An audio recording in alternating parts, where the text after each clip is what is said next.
And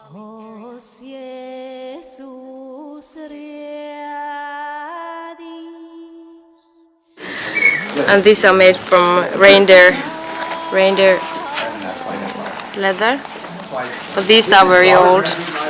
As you can see, I'm not that young. This goes with this one? No, with this one better. This is more like a shirt. No, it's a dress. Dress. Okay. Yeah. Are these reindeer hide? Yeah. Oh, that's so cool. I used to wear these when I was a kid. For example, my grandmother, who is still alive, when she was a kid, they were nomadic reindeer herders, so they didn't have even a house. They were just living in these lavus and wandering with the reindeer. So it was in 50s when they got their first house. Yeah, that's amazing. So she has been telling me that it's so different these days, that now you have houses and you have showers and toilets and good food and healthy food. Of course they had food there too, but it was many times she told me that her mother gave them like bread and butter, but it was icy because it was so cold in the winter time, so they just had to melt it in their mouths, and totally we can't even imagine. I think that the indigenous people have a different kind of way to think and see the world. Always, like when I meet somebody who is indigenous, and we have so much in common.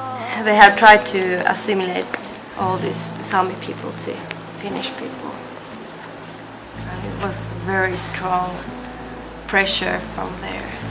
They wanted to, they didn't allow, for example, Saami language was forbidden, and you couldn't express your culture or your identity or anything, because it wasn't allowed, and they were punished. I think that for our culture it's very important that it develops, because it can't stay like it was. Then it's going to die, because all these old traditions, and you can keep them alive somehow, but you can't live in the past. Do you hope to continue doing reindeer herding in the future? Yes. So you would have a job like in a company and also do reindeer? Yes. That's why I hope I can be somewhere Near home. I hope it's still alive, all this period. I don't know. I have this kind of feeling that when my grandmother's generation dies, the real Saami people dies with them, because they are the last people who used to live that nomadic life. But we haven't had that chance anymore.